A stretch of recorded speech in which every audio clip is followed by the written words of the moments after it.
12. In Vedantic Samadhi, the subject-object relationships and Triputi disappears by itself. It means that without knowing an object as such, the mind is in full awareness. Vedantic Samadhi is not thoughtlessness. It is the level of heightened consciousness or superconsciousness level.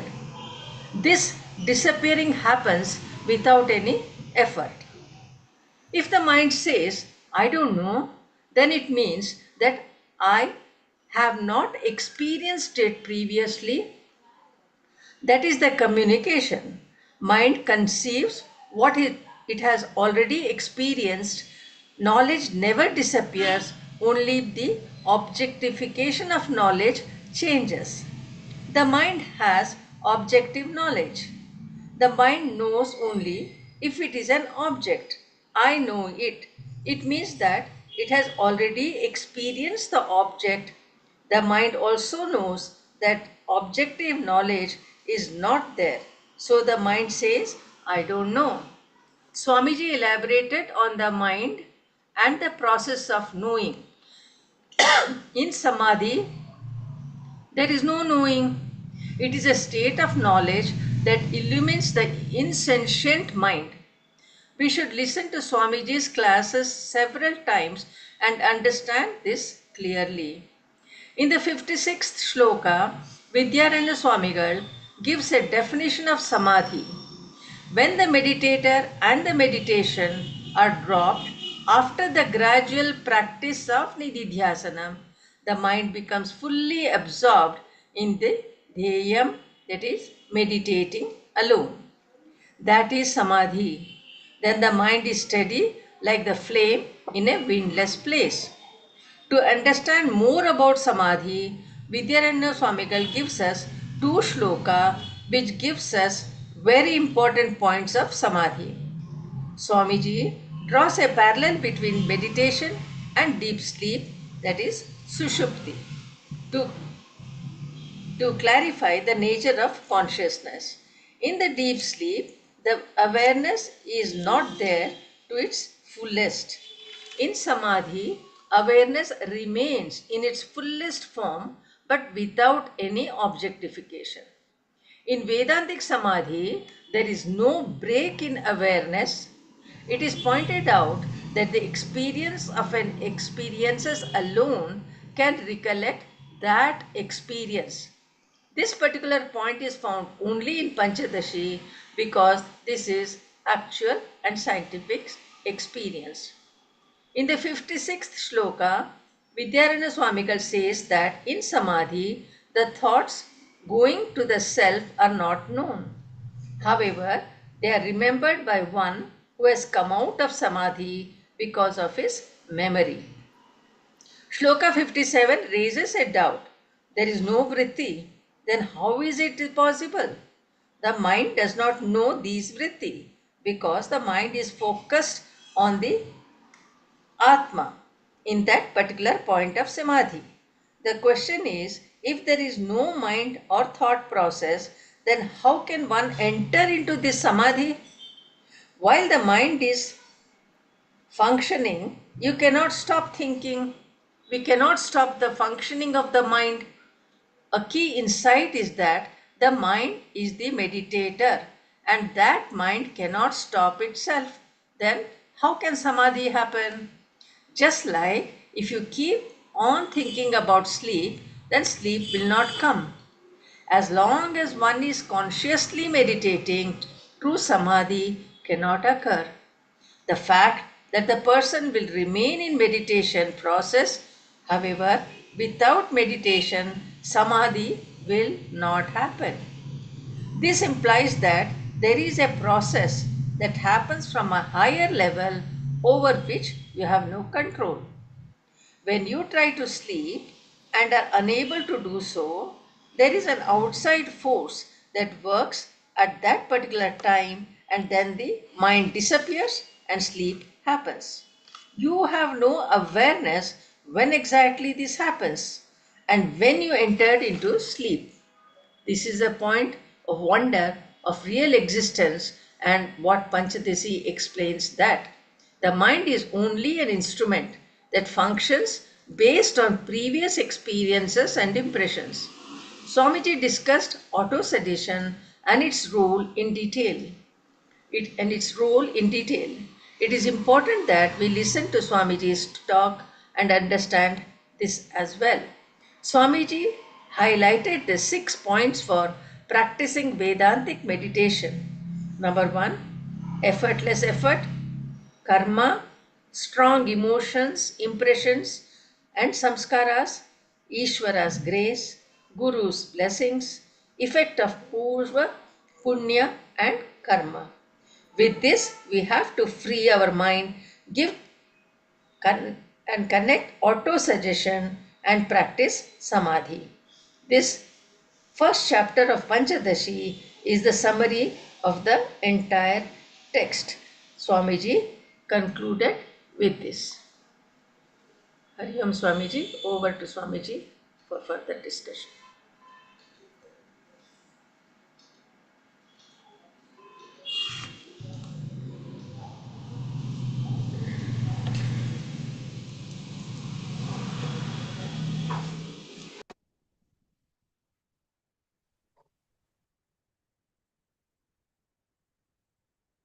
श्रुतिस्मृतिपुराणानामालयं करुणालयं Namami भगवत्पादं शङ्करं लोकशङ्करं शङ्करं शङ्कराचार्यं केशवं बादरायणं सूत्रभाष्य कृतौ वन्ते भगवन्तो पुनः पुनः ईश्वरो गुरुरात्मेति मूर्तिभेद विभागिने व्योमवद्व्याप्तदेहाय दक्षिणामूर्तये नमः। श्री दक्षिणामूर्तये नमः। ॐ नमः Shri Shankaranand गुरुपादाम्बुजन्मने सविलास महामोह ग्राहग्रासैक कर्मणे।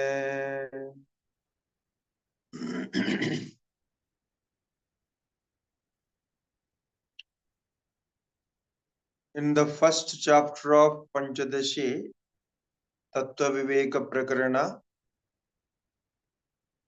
now we have completed Sloka 57, in which the highest samadhi of Vedanta, Nididhyasana, and its variation is discussed. In this connection, the next sloka referred to Bhagavan Shri Krishna's words from Gita. Just an example for what we have discussed. We can see the sloka. Yatha deepo nivadastha ityadhibhirane gatha Bhagavanimamevartham arjunayanyarupayat.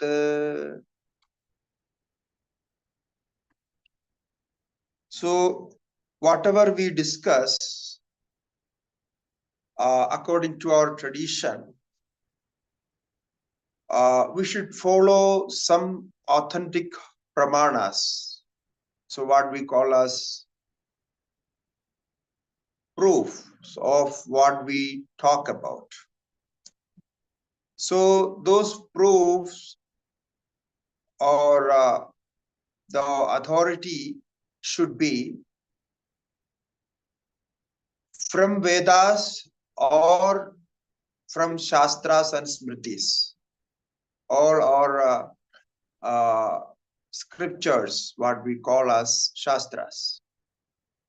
So this is how our tradition takes all these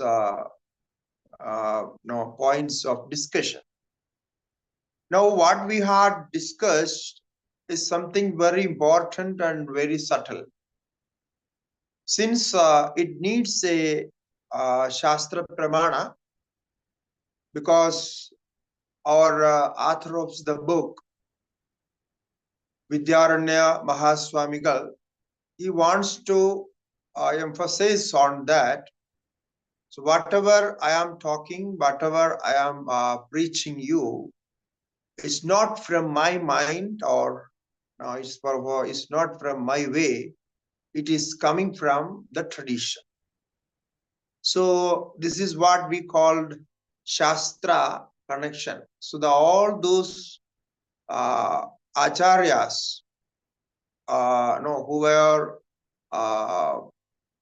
Jivan Muktas and Mahajnanis, they all are referred the Shastra only. So this is very important to know. It's not only in this place, you will see this in almost all the Prakaranas. Each Prakarana, some Shastra wordings are there to refer this. Now, this particular sloka is from Srimad Bhagavad Gita, 6th chapter, 19th shloka. So the same topic is discussed there. So yatha deepo nivadastaha ityadibhi anekata. So there Krishna says the mind should be steady such a way that it should not oscillate to different thoughts. So like a lamp, yatha deepo nivadastha, a lamp kept in a breezeless place. So when you keep a lamp lighted in a breezeless place, it stays steady. The flame of the deepa, it stays steady. Similarly, when there are no other activities, other desires and other functions of the mind stays as the flame, the steady flame. So the yatha deepo nivadastaha ityadibhi anekatha. In various ways, Bhagavan Shri Krishna has stated this to teach us on this subject. Bhagavan imamevartham arjunaya nirupayat. So why he is referring this? Because if you want to know more about this, you can refer this Bhagavad Gita shloka and the shlokas connected to this. So therefore it is said, not only this shloka and the connected shlokas also you can refer. And of course, there is the famous commentary of Shri Bhagavad Pada Shankaracharya, the great Advaitic Acharya. So you can read these shlokas with his commentary, because that commentary will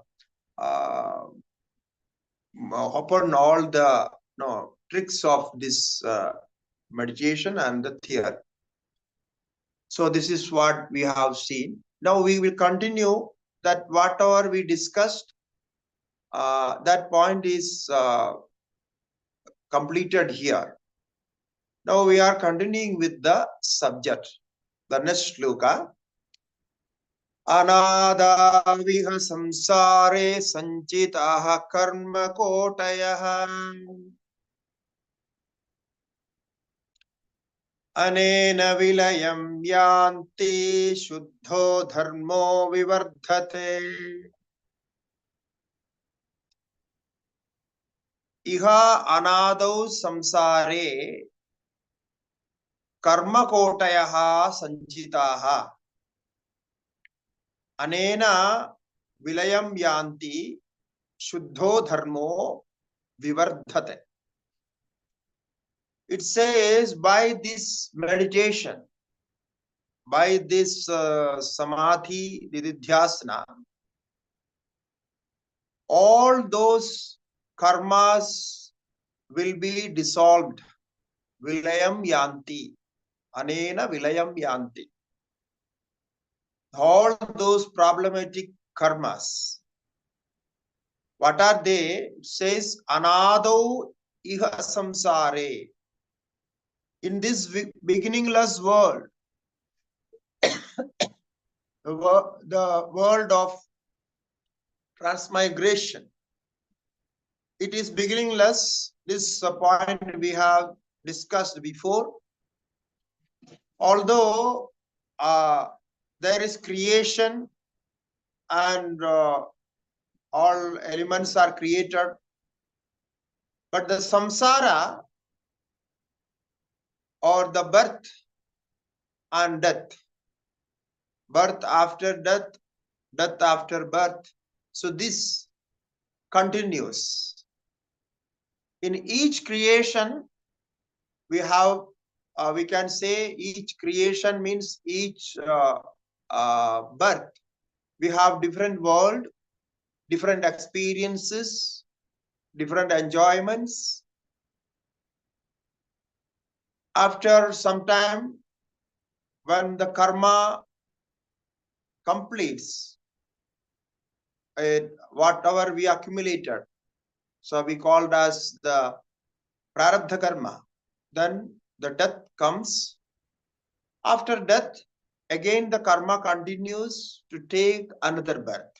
This is the death and birth theory that we have with the karma theory. This is one of the important accepted theory in Sanatana Dharma. So we can say one of the identification of Sanatana Vaidika Dharma that we believe in death and birth or reincarnation, rebirth theory. Because we have a karma theory which never ends till the knowledge is experienced, or we can say till the self is experienced, the Brahman is experienced, till the karma will continue. And the karma which is already accumulated in karma kotayaha, there are crores and crores of karmas, millions and millions of karmas. So sanchita karma kotayaha, accumulated. Those karmas are in the form of vasana and samskara. So these karmas are called previous impressions, the past impressions and reactions, what we have already done. So as you know, this vasana theory, the samskara theory, we call it as samskaras. We can say it past habitual impressions in the mind. This is what we call as samskaras. And because this samskara word in Sanskrit normally means culture. So what we call as culture, Indian culture, Western culture, is like a culture. But in this particular context, this is not culture. Culture is also connected to karma only. Ultimately, that it means the same. But in particular, samskara means the previous impression which are already there accumulated in your mind, and that previous impressions are called habitual impressions. Why?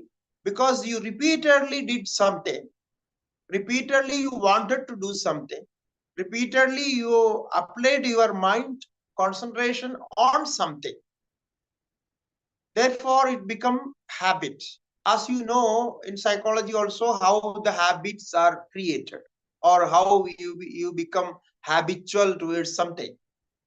So this is because you repeatedly do it and brain accept it, and then brain makes a pattern of thought regarding to that, and it easily goes through that. This is how it happens. So this thing, what we already accumulated is there in our mind, and that will create the subconscious mind.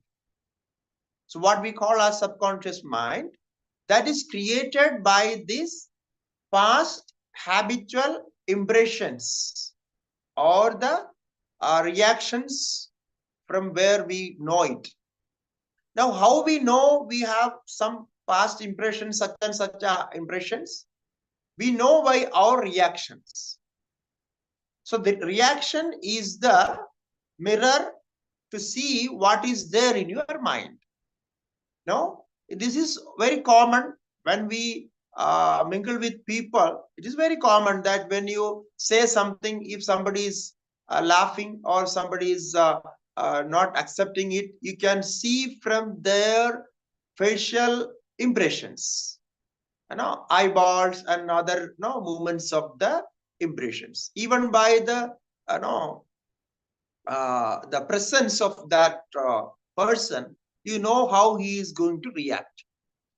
So this is how it is known. It means what you said is not accepted by that person or not accepted by a person, though he is loving it, he is accepting it. So these things are by reaction, you know it. So this is why in many of our culture, in tradition, there are so many techniques to know the previous karmas. When the child is born, there is some ritual we do for that, and then then see the reaction of the child. It is very, very common in Buddhism, because we in Hinduism it was there a practice, but nowadays people are so busy, they don't do all those things, they don't have time for that. Even the mother is not taking care of the child. So this is the situation now. So therefore it is not very common in Hinduism, but in Buddhism, especially in Tibet Buddhism, and in China and in other places, they do this practice. So that is a common ritual there. So from that, they will know the character of the child which is born now, or 6 months, or after 1 year they do this ritual. Then they will assume how is going to be. There is a technique of things doing it. So this is how the reactions are.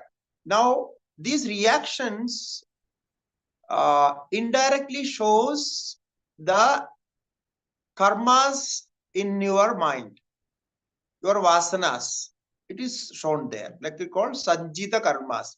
Now if those vasanas are there, if those vasanas are not worked out, or they are not formed, they are not experienced, then what would happen to those vasanas, those impressions?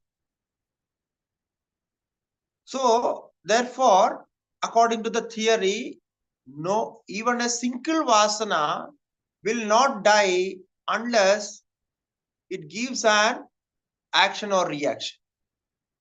It gives the fruit, it gives its effect. It cannot die normally. Only by this knowledge of Brahman, this knowledge of self-awareness, or what we call it as Jivan Mukti, only by this vasana can be destroyed or removed. It will die itself. No other way. Therefore, anadaviva samsare sanjitaha karma kotayaha. You have a soul with lots and lots of karmas. You will have many, many births. There is no need to worry. If we can do here, if it is not fulfilled, we can wait for another birth. We are very relaxed in this thing, because in other religion they don't have rebirth theory. Therefore, they are very tensed to do and experience everything in this birth. So we don't have that problem. Whatever we can do here, we will do. We will do our best to experience all those here. But it's not possible. We will get another birth for the experience. So this is called some karma kodaya. Then it says anena vilayam yanti. Those karmas, the troublesome karmas, will dissolve by this practice of nididhyasana samadhi. That is the speciality of samadhi. Every day we go to enter into deep sleep and experience, and we come back. But this samadhi, if once you enter into this samadhi, lots of your previous karmas are burned out. It's gone. So anena vilayam yanti. And then what would appear after that? Shuddho dharma pravartate. The helpful dharmas, which are helpful for realization, the good karmas we call. So those karmas will appear. Now you see, again the karma theory is followed here. How can you throw out bad karmas, eradicate bad karmas? You can only eradicate bad karmas with good karmas. As I said, to remove negativity, you need to improve your positivity. You need to grow in positivity. So this is how it is affected. Now we can say the gateway of perfection. The way of perfection is through the eradication of imperfection. So when the imperfection is eradicated, removed, or stopped, the perfection can come. So this is how it goes. Like that, if you want to remove bad samskaras, wrong samskaras, wrong habits, bad habits, improve good habits, improve good karmas. So that is a balance. Then when the good karmas, shuddho dharma vivartade. So when good karmas grows up, then you are freed from bad karmas. So now shuddho dharma means it is very pure. It is like you are listening to your inner silence. You are experiencing your inner stability. You are experiencing your inner calmness. That is the Shuddho Dharma. So by this practice, you can get into that level of experience where you can listen to your own silence, your own existence. You will know what is happening there. You will experience that I am different from this, different from all outside good and bad deeds. So all these good and bad deeds are time to time they come and disturb you, because good is not always good. What we call as good is also sometimes bad in another level. So therefore, even the good can disturb you. Bad can also disturb you and good can also disturb you. Sometimes no, your best friend, sometimes your best friend will be a disturbance. When we want to sit alone, no, sit freely alone, then even though your best friend maybe, if he calls you and disturb you, what would be your reaction? So similarly, even good deeds, sometimes they are also disturbing in a level. But that is another level of experience. But to begin that, we have to improve our good actions. Only goodness can overcome with the badness. So this way we can practice. So perfection comes through the practice of that, eradicating imperfections. So the samadhi eradicate all imperfections of mind, all opposite thoughts, impressions of the mind. So this is how one can experience the supreme happiness. So when we have continuous practice of this samadhi, we have a lot of samadhi practices, and then the impressions, that what we are called. Now you have samadhi vasanas. No, samadhi practice. When you practice samadhi, you have created samadhi vasanas. Now samadhi vasanas will help you to get into samadhi again and again, whenever you like to. So that is another stage. So that stage is called dharma megha.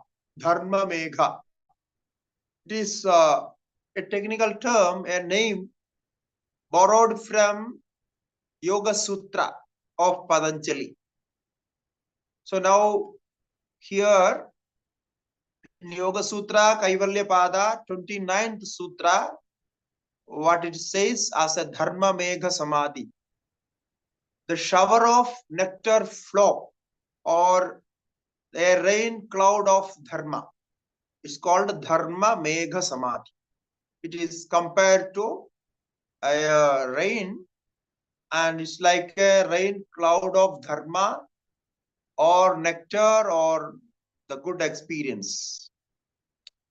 The next sloka says, Dharma medhamimam prahu samadhim yoga vittamaha varshatyesha yato dharma mritadhara sahasrashaha.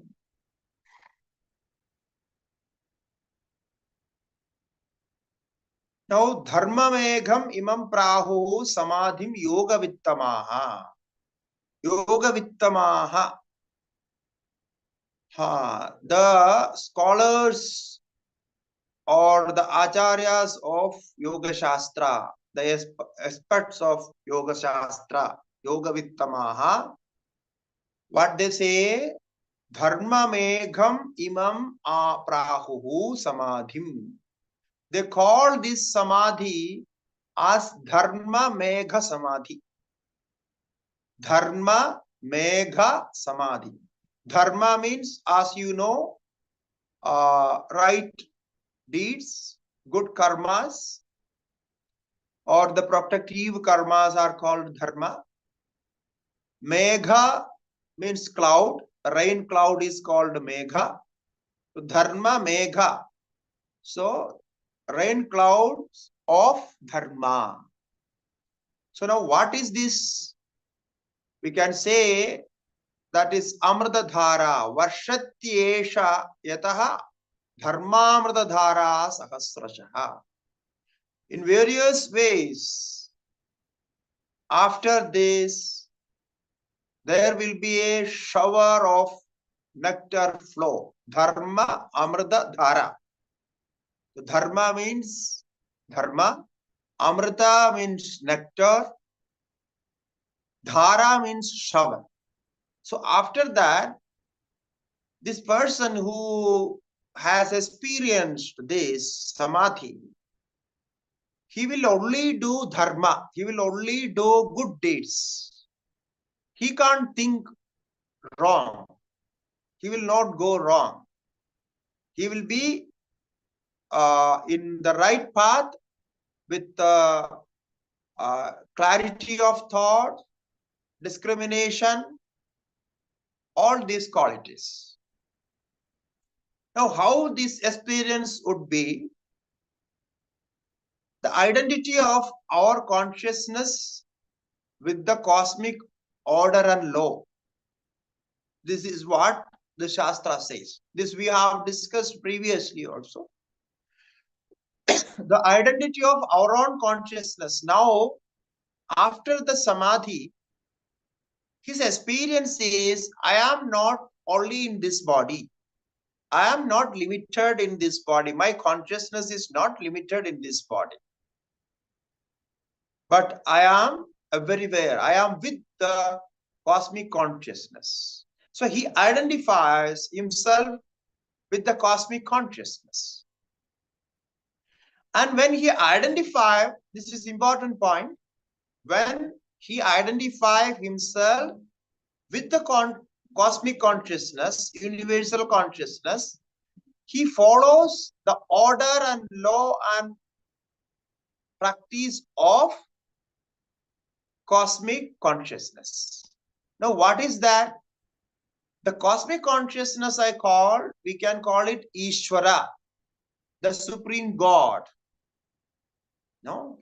Almighty consciousness, the supreme God, we call as God, that is cosmic consciousness in that level.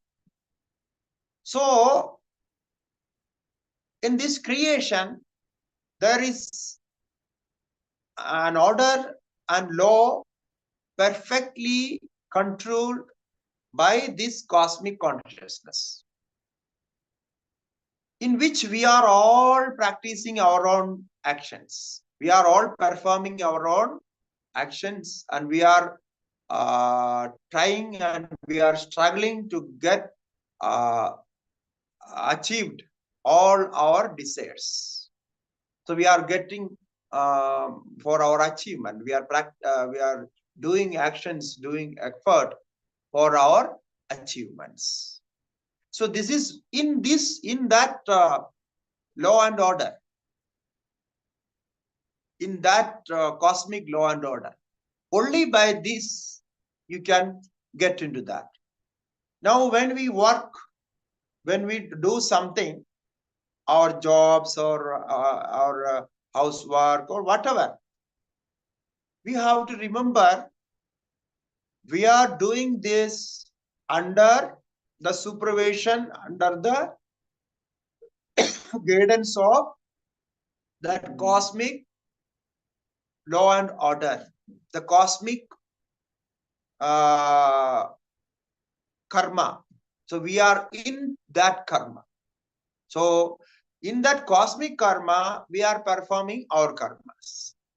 So if we remember this, this is the best benefit of this practice of Vedantic Samadhi. That is what here Vidyaranya Mahaswami trying to say. So dharma megham imam prahu. It means the dharma, only the dharma will be there, no other adharma. It means there is no good and bad, right and wrong. You will see only right, you will see only good. So after this, so now if one can do this, one can experience this, what would be his presence? How he will be happy about it. So this is how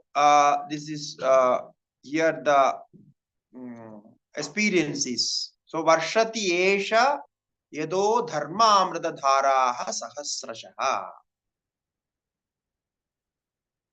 Now the next sloka is connected with this. Amuna vasana jale nishesham pravilapite samulo unmulite punya papakhe karma sanchaye.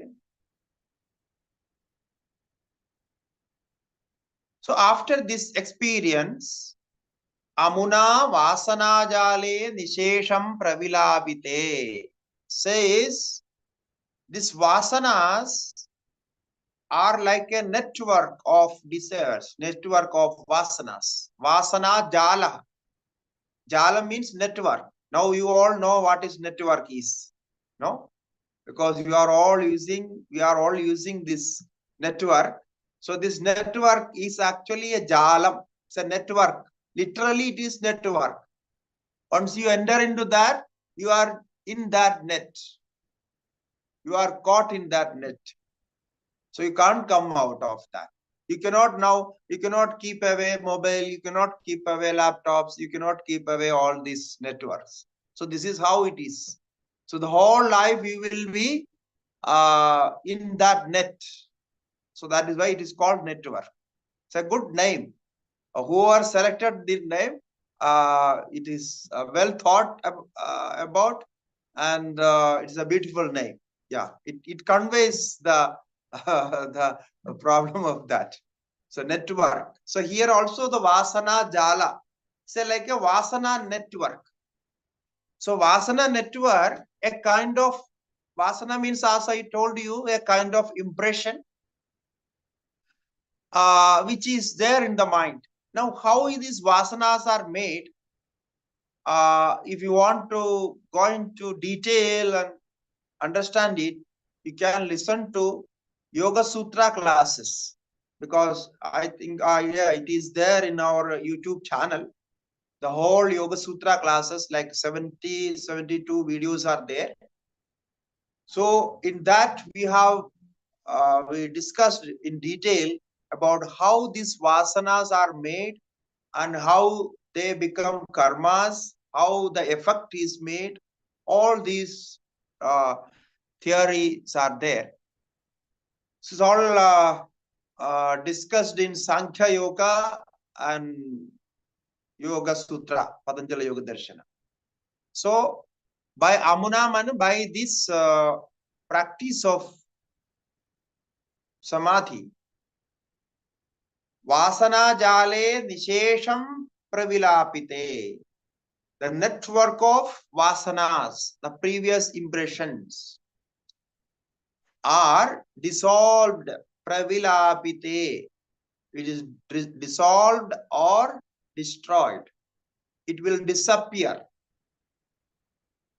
And when those vasanas are not there, previous vasanas, previous habitual impressions in the mind. Now, what happens? You know how mind works. So when there is a thought in the mind, it's normally we can say, we are not going to into more technical things, because normally simply we can say there is a vibration in the mind. So a thought means a vibration in the mind, vibration in the brain. So the vibration of the thought is like like a photography. You take photos outside pictures. So when the camera sees outside picture, what is there outside, it takes an impression into its memory. So the impressions are made by electronic way, the electromagnetic field, and that vibrations and the energy and points are created. So those outside objects are gone in that memory of the camera, memory of the mobile phone. Previously, maybe 50 years before or even more, there were gramophones. You might have heard about this in our homes. It was there, gramophones. Before radio, it was there, the old thing. So in that you can see only grooves like one pin will be there, that pin will move on that groove of the gramophone. That is how it plays. So if you want to change the music or the song, you can just take out and then move that groove in different groove. So that different groove, different music will play. So how it is, how Edison made this? Because Edison is the inventor of this. That is what we learned. Now that is vibration of sound. Vibration of sound is impressed, or it is made like grooves of that.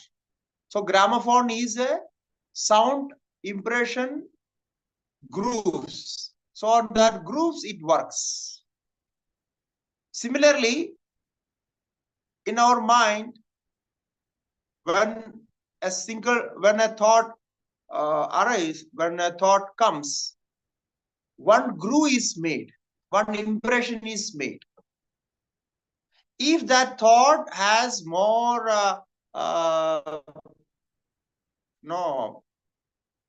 pressure or more importance, that if that thought is more important for you, then the groove is stronger. So like that, the impression is made. So there are different level of impressions. Emotional impressions are more strong, and the other impressions are less strong.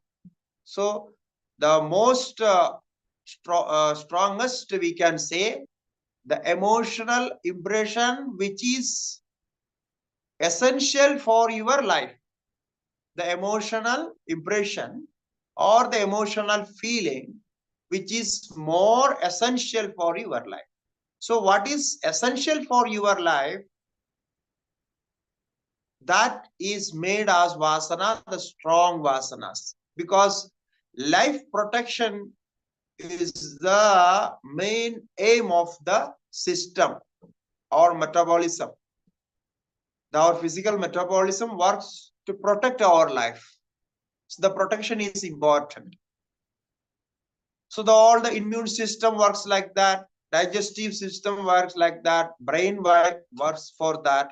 So all parts of the body works to protect the body, improve the life experience, right? So this is how it is working. Similarly, one thought connected to these life protective emotions or actions, so that particular impression is more stronger in you. Therefore, love impressions are more strong. Hatred impressions are more stronger. Because love is a part of life. It's the very strongest emotion. And similarly, respect also. Hatred, because that you have some fear of life. Your life is threatened by the hatred feeling. So therefore, that impression is strong. So all these are there. I am not going to that much, but you can just contemplate on that, how the impressions, vasanas are made. This is all vasanas are in our hands. How we want to deal with, how we want to improve and destroy it, we can do it. It is possible. So amuna vasana jale nishesham pravilavide. All those vasanas are destroyed. Then samulo unmulite punyapapakhe karma sanchaye.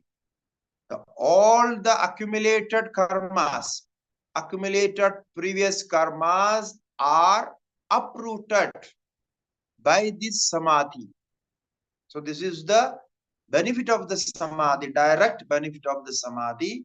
So all those bad vasanas are uprooted. Punya pape. Punya pape means good and bad, merits and demerits. Both vasanas are there. Those all kinds of vasanas are uprooted from the mind. Now your mind is fully free. So then what happens after this? So if your mind is free, you don't have disturbing vasanas, you don't have disturbing thoughts, your mind is fully calm with the experience of this samadhi, nididhyasana. Okay, so then the next sloka says, Vakyam apradibadham sad prak parokshavaභāsite Karamalakavadbodham aparoksham prasuyate. So in this state of mind, if the Vedantic Vachanams, Tattvamasi, so Vedantic statements, declarations, if you hear that, listen to those, then what happens? You will get the aparoksha, paroksha jnana. First, you get the indirect knowledge of the subject. It is called paroksha jnana. Paroksha means indirect.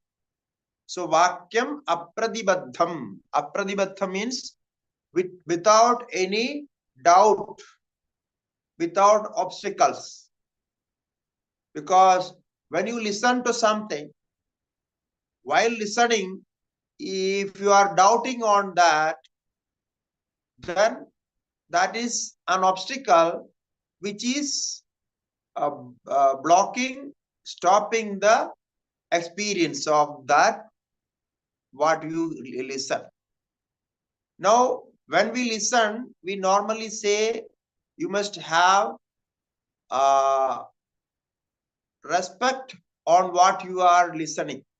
You must know that this is going to be helpful for me, so I have to receive it.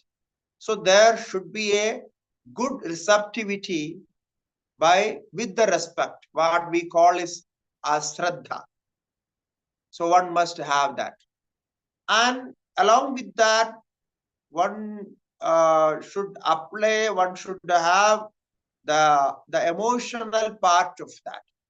So the emotion of that now means, oh, this will be helpful for me. So I really want it. I really accept it. I really love it. So this is going to be my, it's going to be very beneficial for me. So something like that, that feeling of emotion should be there. So this improves the receptivity and the memory. So this activates the memory and you will have a good receptivity. So you receive the wordings, the lecture or the scripture indirectly. So you got all those informations, all those informations are received. Then that is called paroksha jnana. So this word we should remember as long as we study the Vedanta. This paroksham and aparoksham will come again and again.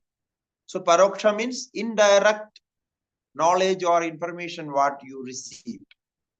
There is no direct experience. You just got it. Yeah, you know this is there. But you have not experienced it. You are not gone through it. It is only information. But those informations you received it and accepted it. So you accepted all those informations. This is the situation. This is what we call it paroksha. So now what we are receiving is paroksha jnana. Now one has to work on that. What he received, he has to work on that. Then you will get the direct knowledge. What we call it aparoksha jnana. So indirect knowledge is paroksha jnana. Direct knowledge is aparoksha jnana. Direct knowledge means direct experience. So what you learned, what you received, conceived, you experience it. So after experience, it doesn't go. It will stay there for a long. So vakyam apradibadham sad. So when you practice this samadhi, what the previous samadhi, so the mind will be settled in such a way that the indirect knowledge will be received well, and that knowledge won't have any obstacles. So it will be ready to give you aparoksha jnana, direct experience. So the first indirect experience, then direct experience. Why this?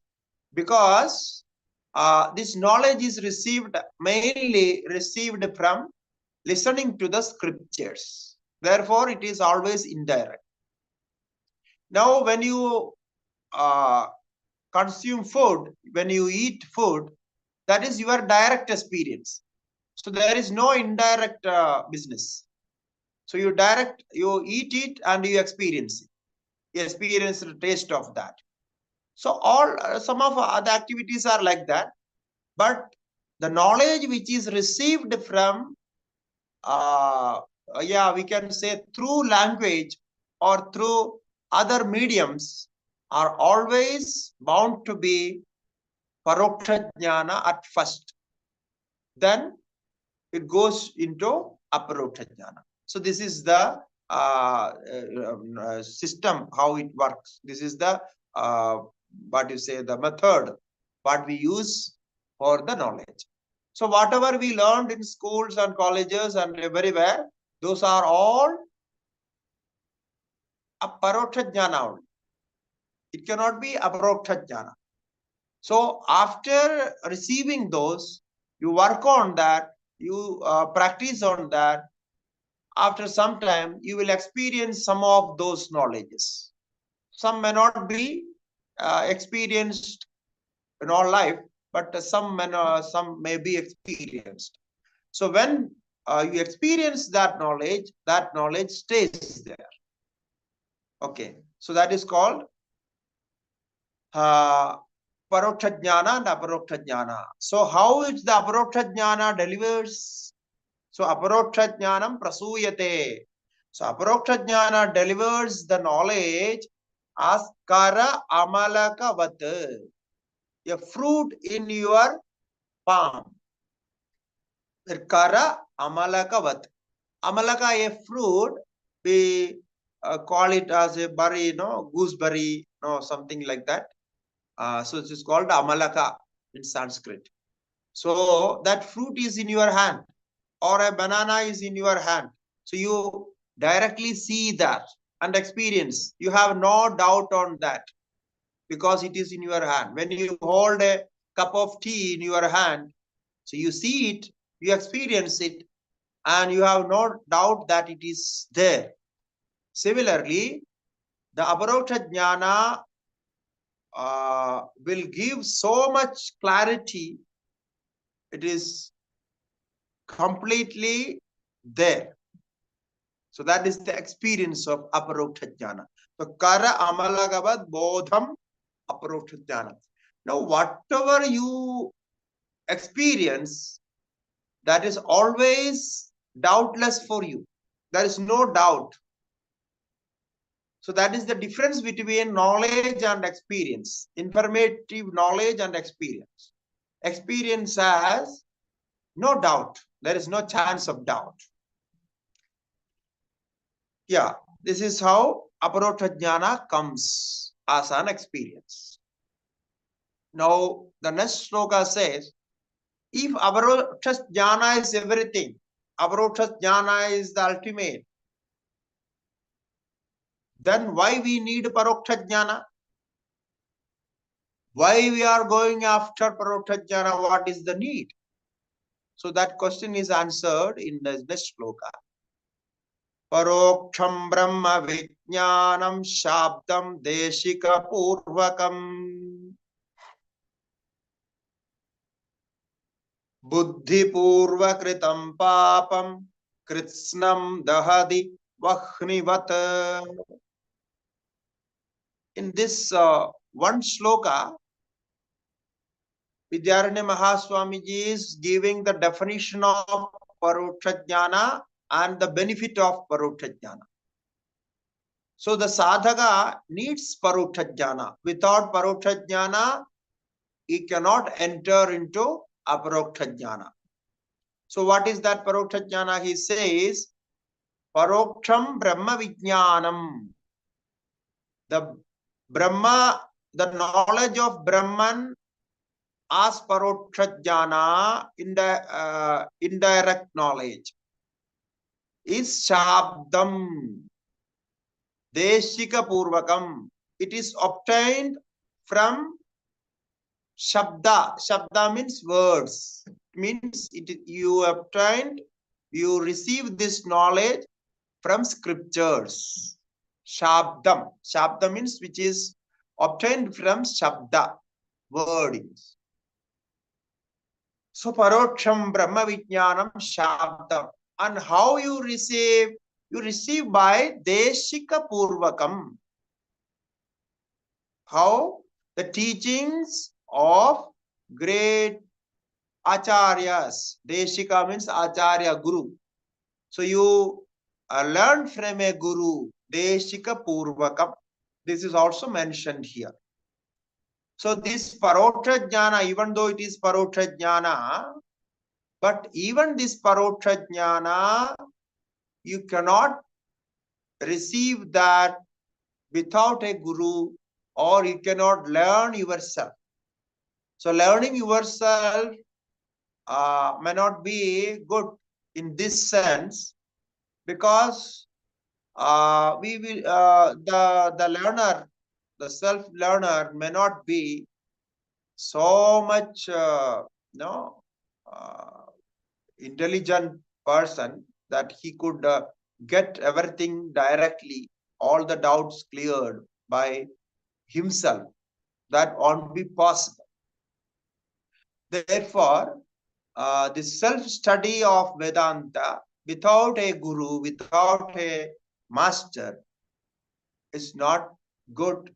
It means it will not give the fruit, the right fruit of the study. Therefore, Deshika Purvakam, you must master for that study. And what is the benefit of that? It says it's like a fire burns all the fire roots. So Vahnihi Dahati Krishnam Papam. So this Paroksha Jnana, even this Paroksha Jnana will burn all your bad sins, bad karmas. Slowly we will experience that. Now, how you can yourself see your experience. After you started your Vedantic study and before Vedantic study, you just compare yourself. So now we have started for many years. So many are new and many are old students. So they have studied. Then now you can see how your mind changed after this study. So when you got this information, although only weekly we are doing it, and then after all these 6 days you are free. But even this weekly class, how helping your mind, you can just analyze yourself. you can see how the change happen. Now, this is what this Acharya is saying. Even the Paroksha Jnana, listening to the Vedanta, can cool your mind, free your mind from very, the bad actions and reactions. Slowly, you can see the mind is getting out of sins and getting out of all wrong negativities. So this is how these sins are burned. Hmm. So buddhi purva kritam papam, which which sins are burned? Then he is adding that, giving an adjective, buddhi purva kritam. What you have done, intentionally committed papa sins. So what you have done in your previous life, or in this life, in the previous years, how you did it, what you did it, you know it. I did this, I did that. That was wrong. So you know it. So intentionally committed. That is called buddhi purva kritam. Willfully committed. So with your will, with your intention, you did it. It is not that you don't know. Without knowing, you did it. You knowingly did it. So even those papas are removed from this knowledge of Brahmajnanam. That is the effect. That is the positive effect of this Brahmajnana. So even the Paroksha Jnana. Now, Aparoksha Jnana is always, it has so much power and it can burn everything. It will take you to the Brahma Jnana, the highest Satchidananda.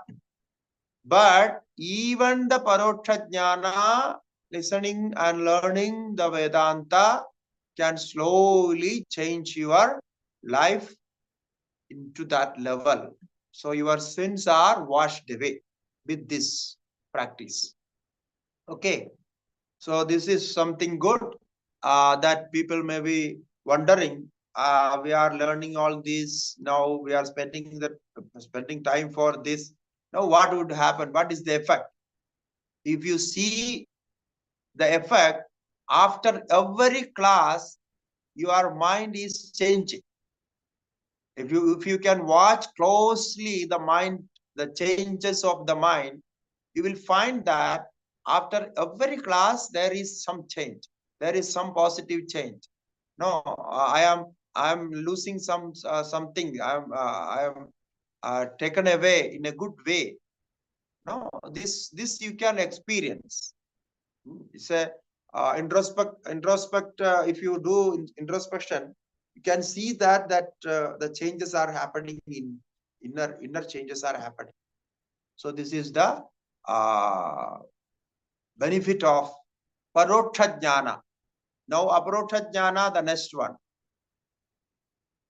Aparokshatma Vijnanam Shabdam Deshika Purvakam.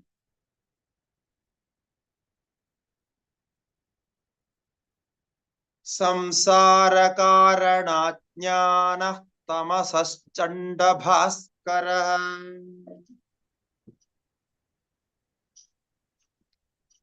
Of course, Aparoksha Jnana is the highest. Perhaps this is the most respected knowledge of the humankind. Or that is called Paroksha Jnana.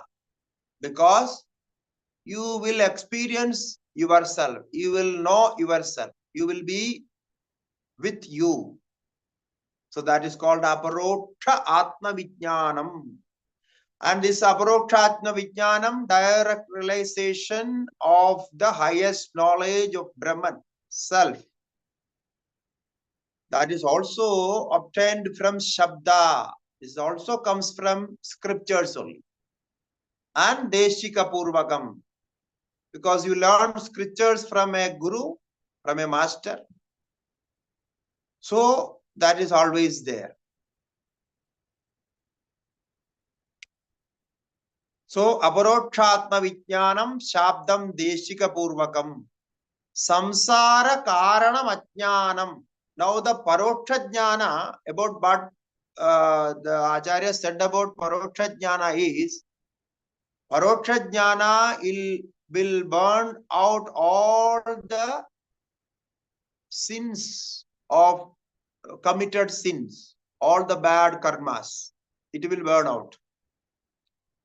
Now, aparoksha jnana, what it would do? It will destroy the ajnana, samsara karanam ajnana, the cause of samsara, the death and birth and death. It will destroy that. The transmigratory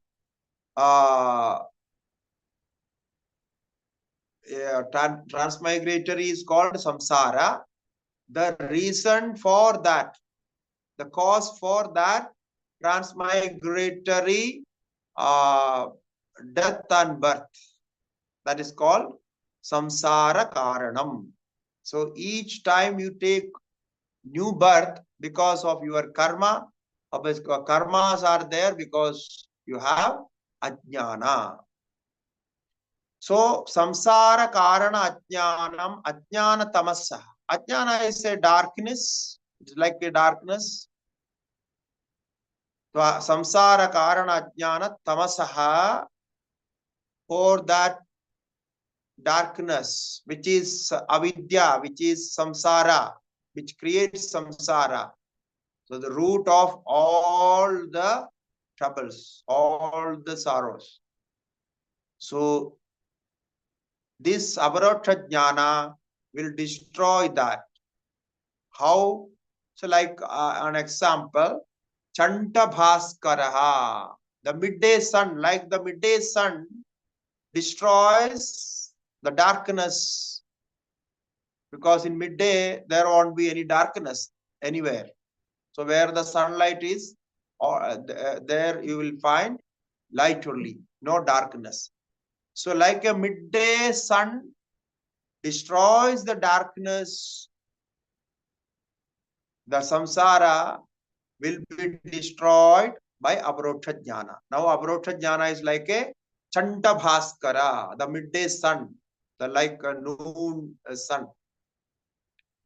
So here the example is there. Now aparoksha atma vijnanam, and aparoksha atma vijnanam is like full of light, full of clarity.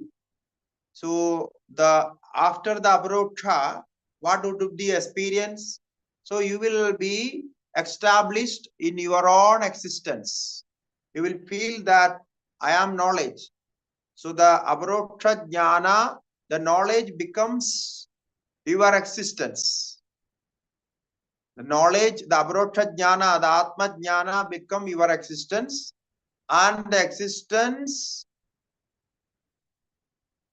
becomes knowledge. So knowledge become existence, and existence become knowledge, and you will be experiencing the complete bliss there. So the total freedom, the total freedom of existence. So Sat Chit Ananda. So you have experienced that. Now, as I said, in each Shravana, each class, after each class, you are feeling some changes. If you watch, you can find out. If this change goes on, then ultimately you will definitely end into aparoksha jnana. The end of this change is aparoksha jnana, direct knowledge. So this you can believe, it will come to you.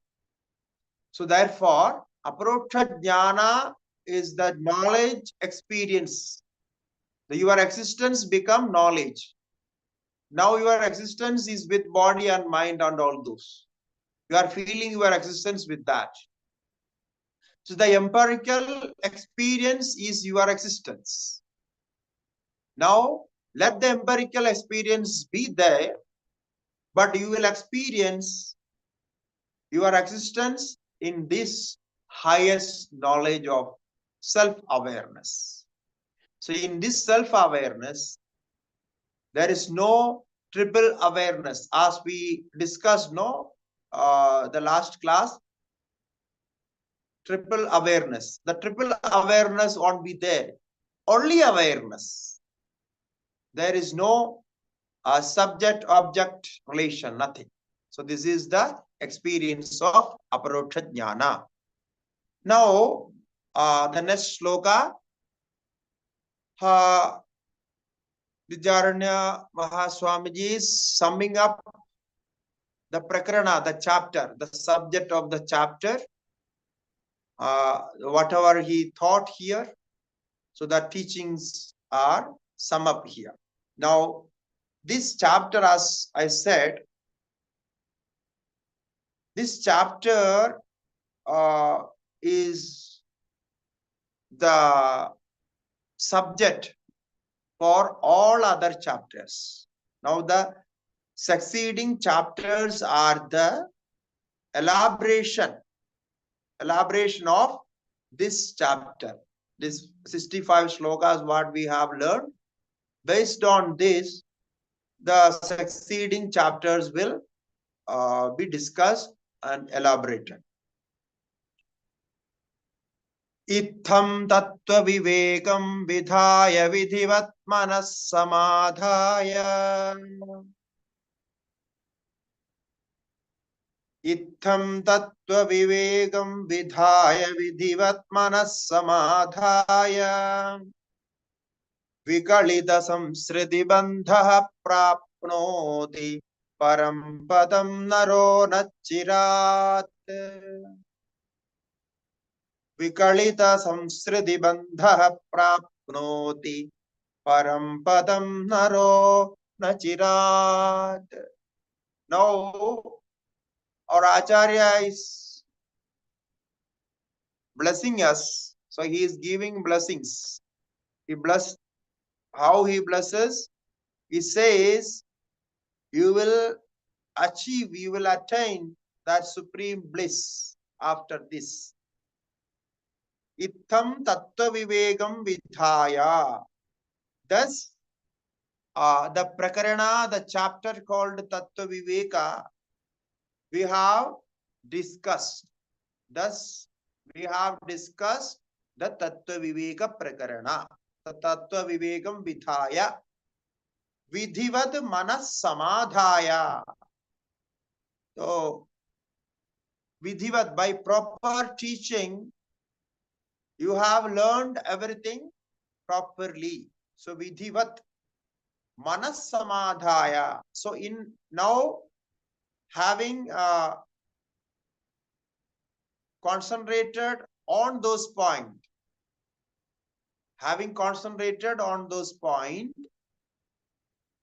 when you have the experience of samadhi, vikalita samsriti bandhaha. Vikalita samsriti bandhaha. Samsriti means the samsara. So the samsara bandha, the bondage of samsara will be opened. The vikalita samsriti bandhaha. So you actually, there is no samsara. You are catching the samskara. You are keeping that samsara. The samsara is in our mind. So when we change our mind, the samsara has gone. Fear is in our mind. When we change, the fear goes away. All those troubles are in our mind only. When we change the mind, it goes away. So, vikalita samsriti bandhaha. So, all the bounds will be freed. So, there won't be any bounds. Samsriti bandhaha. You are free. You are free like a free bird living in this world, in this the open sky. So you will feel that I am everywhere. Param padam naro nachira. So he attains the highest state of supreme bliss, Parampadam, the highest state. Achieving that, you will feel, now I have achieved everything. Now I have experienced everything. Now I have my own experience as Sat Chit Ananda. Now I don't want to experience anything. So you will you will climb up there, or you jump into that level of experience. So prapnodi parampadam naro na chirat. There won't be any delay. Na chirat. Chira means after many years. We don't have to wait for many years. If you improve like this, meditate on this point, and then you will attain the samadhi and you will get into that supreme experience, Padam Param. So this is how he is concluding the first chapter. So this chapter is very important. So for the next 1 week, you can have a revision of this chapter. All the points, the important points we have discussed, and then we will enter into next chapter. The next chapter is mainly, it is talking about Panchabhutas, the 5 elements. Now, how we can experience Atma or enter into this level of knowledge by meditating on 5 elements. Not what is these 5 elements are going to do. Now, till today, we know that 5 elements are the main cause for the creation. But now, after this, now our Acharya, Pujya Vidyaranya Mahasvami will teach how we can go to Samadhi or enter into Atma through 5 elements meditation. And after this chapter, third chapter will be about Panchakosha meditation elaborated. So you will find a totally a different approach of this 5 elements theory, the cause and effect theory and the creation theory. So it will be directly in the first maybe 20-25 slokas, we'll discuss all the matter and material developments of 5 elements, and then the meditation things will come. Okay, so to the experience, one must have very, very intense practice, intense eagerness to achieve that, and your heart, the feeling towards this, the heart, one's heart should jump into this. I should achieve. I cannot live without this. If you have that, then you will catch hold of all these teachings, whatever we have learned. Okay, so by this I conclude. So by this chapter is also concluded, and I also conclude by this. Thank you. Harihi Om.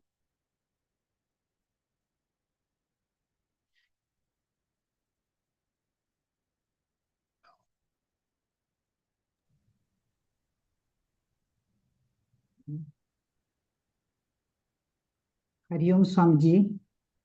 Oh. Will there be a question answer session? Only 6 yeah, we minutes can have 1 or 2 questions. Yeah. Whoever wants to ask question, please raise your Shankara, Ashok.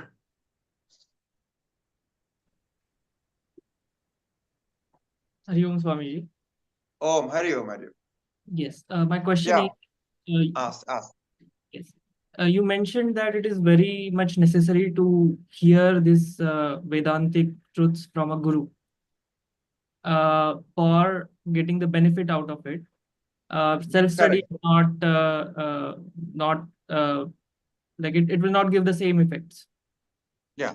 So nowadays we have all these texts taught online on YouTube.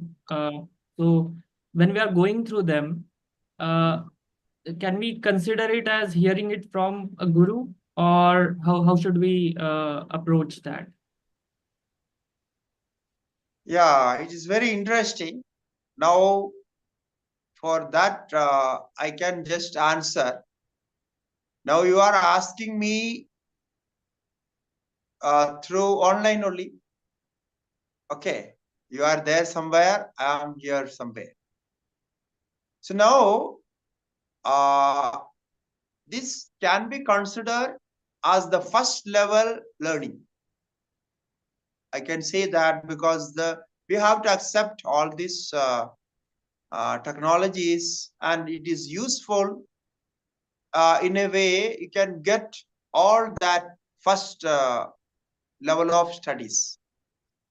Now, what is lacking here is, so the direct conversation will give the persons of both the person, the listener, the shishya and the guru, no, the master and the student.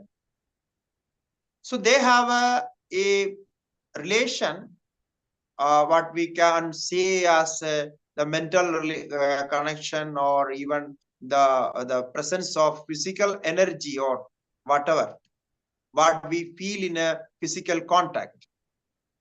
So that part is missing.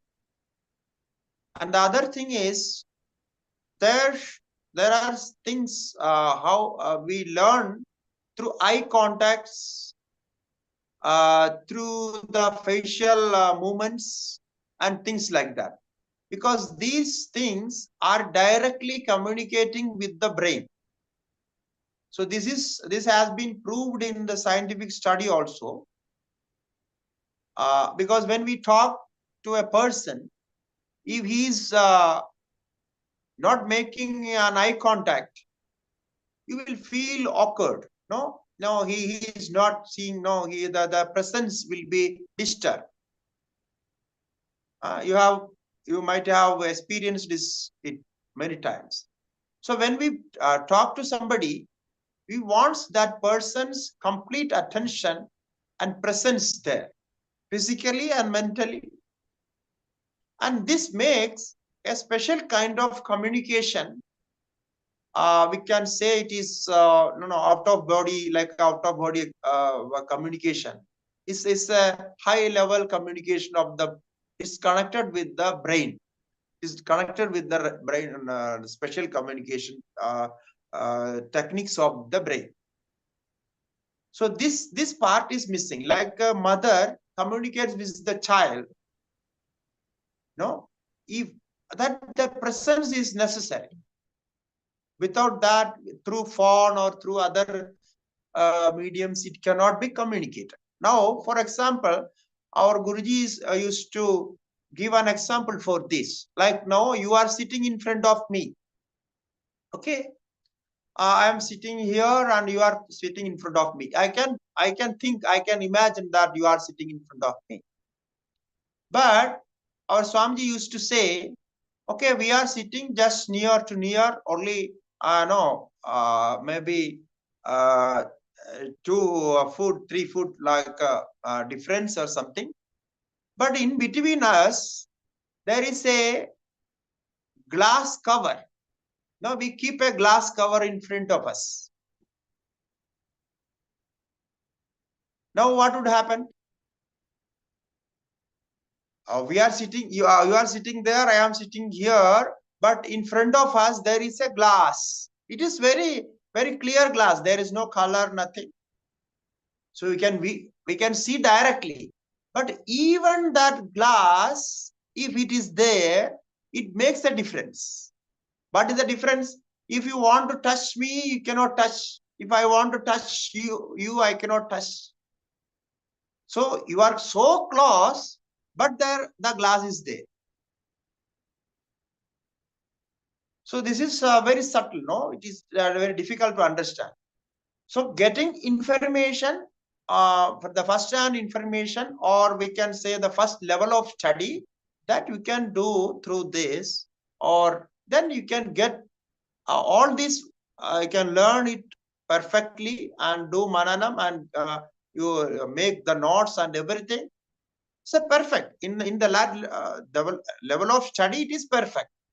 But after that, one has to directly meet a master and discuss with them, then have that brain contact. I say it is something very special in that level, because the energy and the contact through that makes so much difference.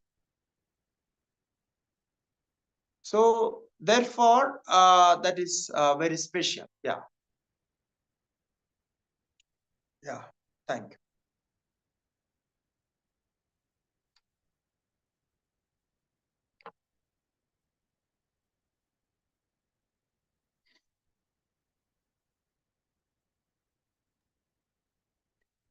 Asha Menon, please unmute and ask. Namaskaram, Swamiji. Just wanted to ask you one question. Like you mentioned about rebirth. You said except for Hinduism and other religion, they don't believe in rebirth. So if we leave any task unfinished in this birth, we are sure that in next birth it will come back to us. So we just want to know, I mean, how do we know, who knows what happened in our last birth? How do we know what is going to happen in the next birth? But isn't it more practical to live this life as good as we can? Yes, that you are already living.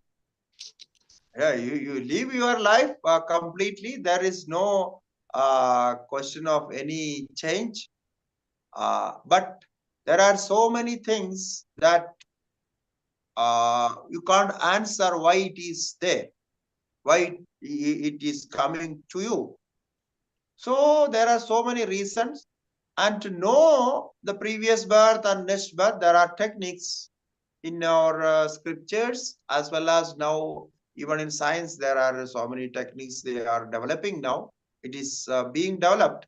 It is not complete, but after some time you will get those techniques. You will know what was the previous life and what was the previous mind. They don't say that as a life, previous life, the mind from you, where you started your life. So there is something, some background is there. So that background is based on mind only, mind and brain's function, and how brain takes some certain pattern of function. So now a brain, how that brain is made for such and such an functions, special functions. So some detail, some informations comes from DNA, and apart from that also there are so many things specially developed by a particular a individual brain. So to answer that question, how that special pattern of function, how that brain accept that and takes that developments, there is no answer. So for that, they have to accept, we have to accept something behind that. Before something was there, it is continued. It is it is obvious that some connections are there always in our life. From the childhood, we are carrying so many memories, unnecessarily memories. So the problem is only few people can know this, how they are carrying all this. It means previous birth.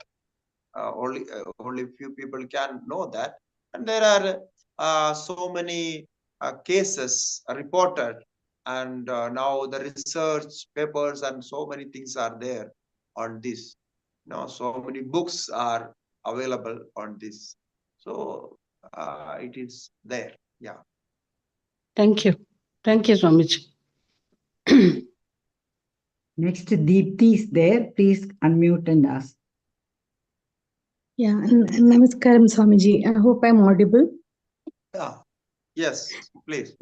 Yeah, so three terms you mentioned today. One is Paroksha Jnanam, one is Aparoksha Jnanam, and then Brahma Jnanam. Like Aparoksha Jnanam and Brahma Jnanam, is there a difference or like?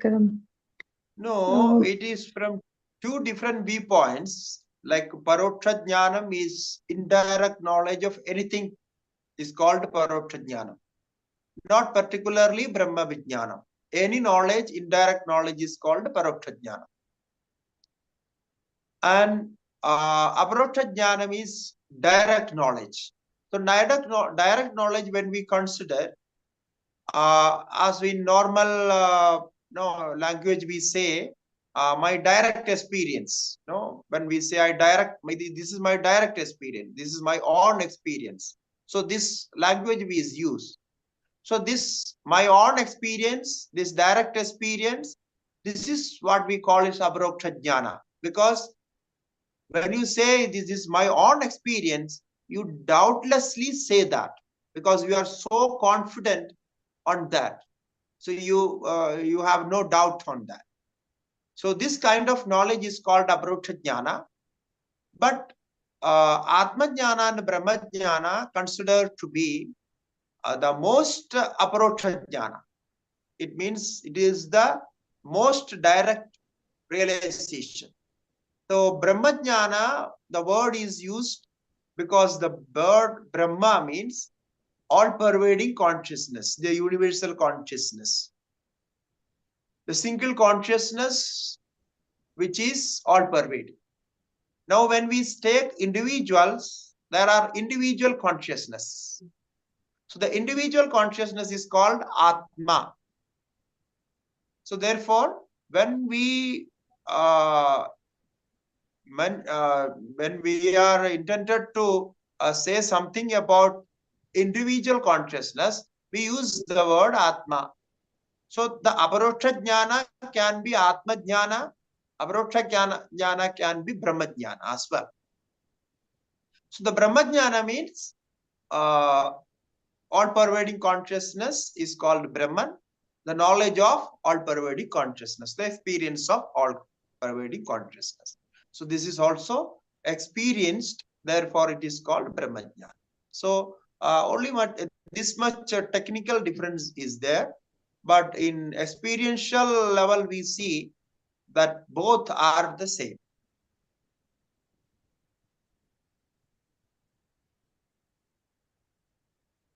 No more questions, Swamiji. Okay, we conclude by this. Yes. Okay, Hari Om Purnamataha Purnamitam Purnat Purnamudachyate Purnasya Purnamadaya Purnameva Vasishyate. Om Shanti Shanti Shanti. Hare Om.